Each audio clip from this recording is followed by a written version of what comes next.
Well, good afternoon, everybody. This is Frank Fry, ye old gray bearded gaming geezer, um, broadcasting to you or coming to you live from sunny Gainesville, Florida. Now, I usually get on here and rant about uh, a number of role playing games. It's my usual thing, but today we're going to do something different. Uh, Provided, of course, this whole video setup doesn't collapse. Microsoft, whether I wanted it or not, upgraded my system and apparently has managed to screw a lot of things up. Way to go! So we're just going to go through it as best as possible. Now, right now, I would like to talk about historical miniatures, or in this case, a historical because it's a what if, and that is Team Yankee from BattleFront games, folks down in New Zealand that brought us, excuse me, Flames of War and several other offshoots, including a Vietnam-based one, which, read my T-shirt, I'm not really interested in. I'm not saying it's a bad game. It's just something I'm not interested in. Now, I actually got into Team Yankee. I built a West German force. I'm finishing off an East German force. And I played a number of games. Quite frankly, have enjoyed it.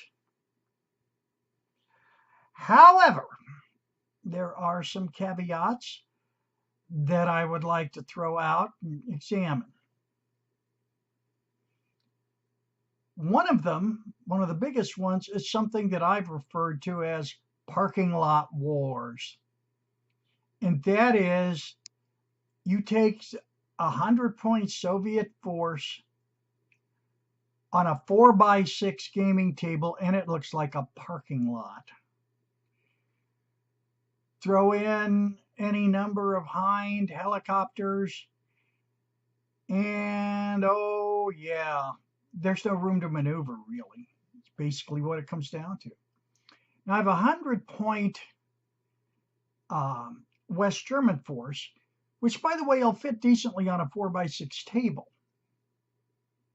At least it seems to look all right. And I have a 75, soon to be 85-point East German force. That kind of crowds it a little bit. And that's one of the things that people are talking about. And they're all saying, well, is Team Yankee too gamey? Things like that. There is one fellow on the Team Yankee Facebook page who I had a very, very interesting and pleasant discussion with, and he had some ideas for solving the problem, and I did too. But I think the first thing we have to ask is, what's the problem? Okay, I'm going to give you a little background. I have been doing historical miniatures since 1972. My first real brush with what would then be modern historical miniatures was around that time with a game called Tractix from TSR, who later became Wizards of the Coast. But Tractix, holy mackerel. They had a stack of charts this thick, okay? And you looked up everything. Armor penetration, armor angle, you did this, you did that. It's like, how long does it take to resolve a shooting and a hit? Okay. But that was the level. That was simulationism, which really, I think you saw a lot of that. And we simply accepted it as a fact of life. It was part of the paradigm. It was part of what, excuse me, it was part of what made the game fun, or at least as fun as we could imagine it. Because we didn't know any better. There was nothing else out there. And then you started seeing more simplified fast play rules that came up. Um, you had War Games Research Group try their hand at it. You had, and my God, I couldn't even read them. And I'm not an illiterate man at all. And I had trouble pretty much like a lot of the old school British War Games rules. They were written in a manner that were incomprehensible to me, okay? Call me a dumbass if you want, but that's how I viewed it. And then we came along with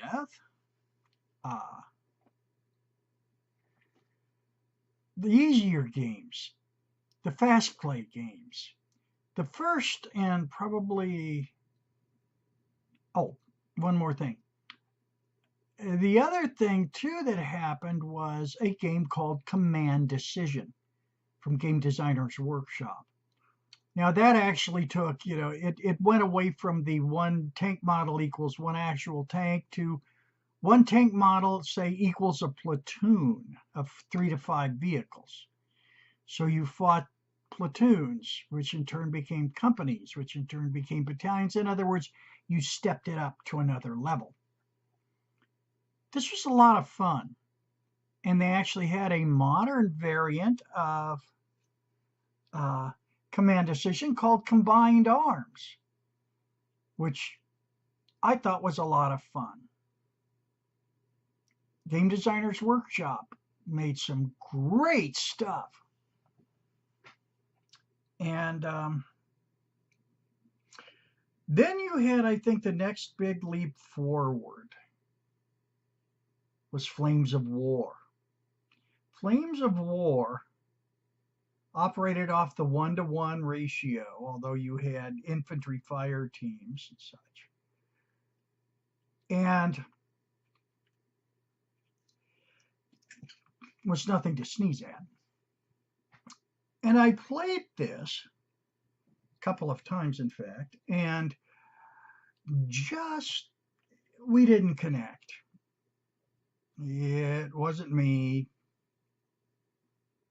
Yeah, wasn't you. It just wasn't. Still, I admired the quality of the work, the product they put out. Loved the 15 millimeter kits, although I finally went to 28 millimeter 156 scale. I got to playing disposable heroes and also Men Under Fire, and I really like both these games, especially disposable heroes. Okay, but I really liked Team Yankee. I read the book when it first came out, loved it. Game Designers Workshop put out a board game on Team Yankee, cool beans. There's even a comic book series in Team Yankee, and I had those too, and unfortunately lost track of them. And so when BattleFront came out with Team Yankee, and I'm like, wow, I know that property, I know that IP, I really liked it. I started getting into it. I got the basic book, got the West Germans, their first supplement. I've even got Panzertruppen, their little briefing for other West German units.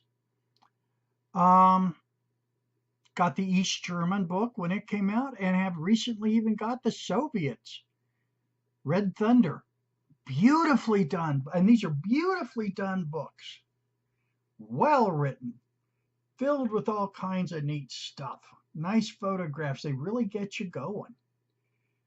The folks down there, I think, are to be given a pat on the, a handshake and a pat on the back for a job well done in terms of value for money.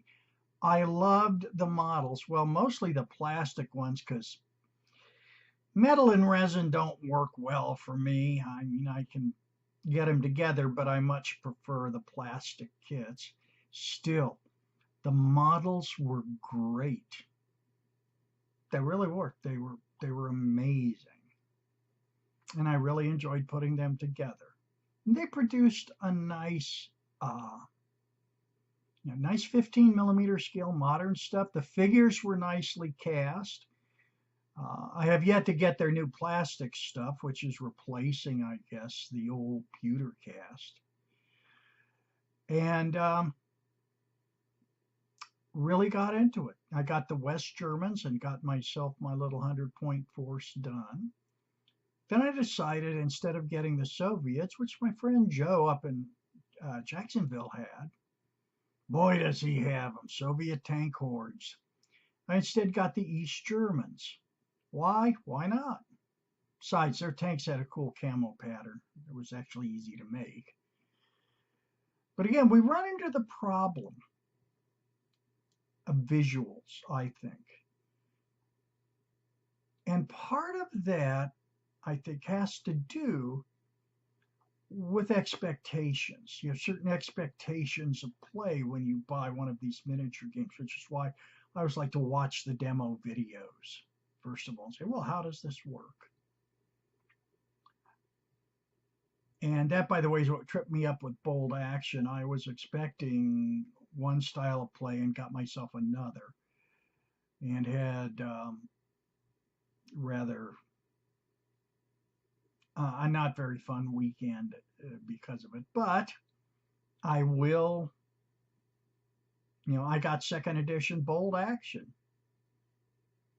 and I like that. They cleaned up a lot of the stuff I found objectionable. And amazingly enough, they actually have a modern Bold Action. It's a modern version out on the web. Look it up.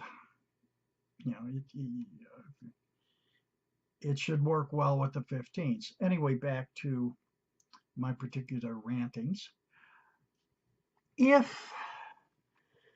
With Team Yankee, I shifted my expectations.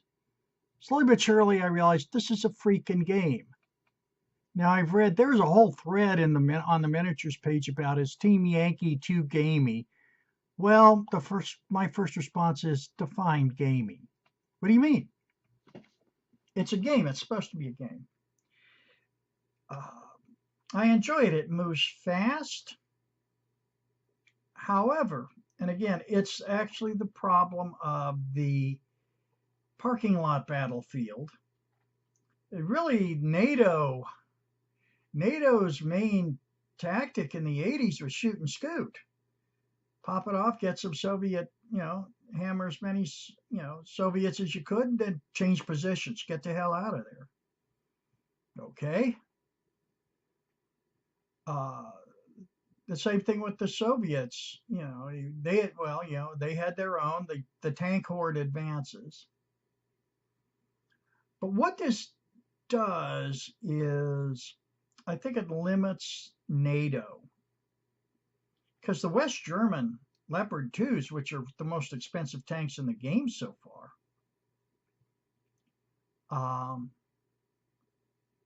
are 11 damn points apiece. You spend 100 points, you're going to have 9 Leopard 2s. You spend 100 points, you can have 21 T-72s.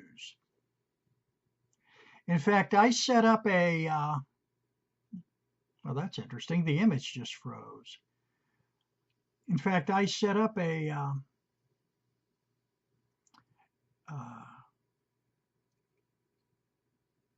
22 points of tanks, 5 T-72s, 2 Leopard 2s. Wow. And of course, Team Yankee is points based because it's tournament based, basically. That's their big selling point, are tournaments, like for Flames of War. So I made for me, a couple of suggestions came to mind. One is cut the points limits, which I see they've done already.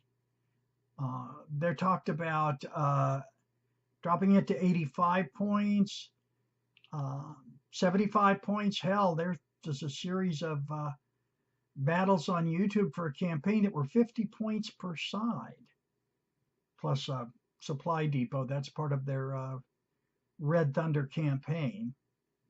which looks interesting. At 50 points, yeah, you're going to see a lot more infantry out there because they're cheap. I also think, though, on a 4x6 table, you're going to see a lot more room. There's a lot more maneuvering.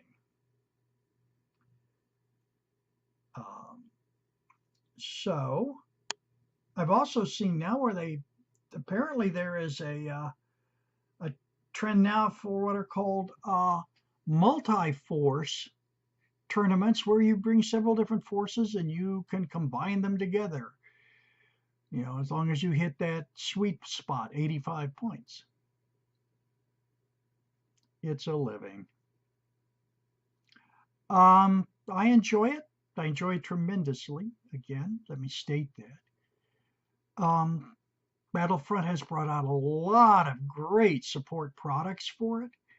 It actually is a fun game to play. I'm looking now more and more towards the lower point scale, 50 to 75 points on a 4x6 table. Now, if you're lucky enough to have an 8x6 table,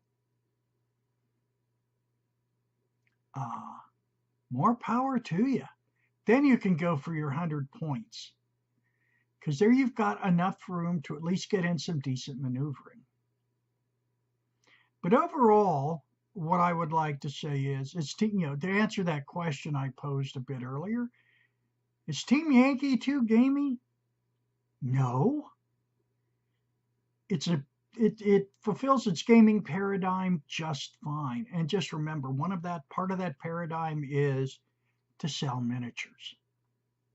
Because after all, that's how Battlefront makes their money. So I have no problem with that whatsoever.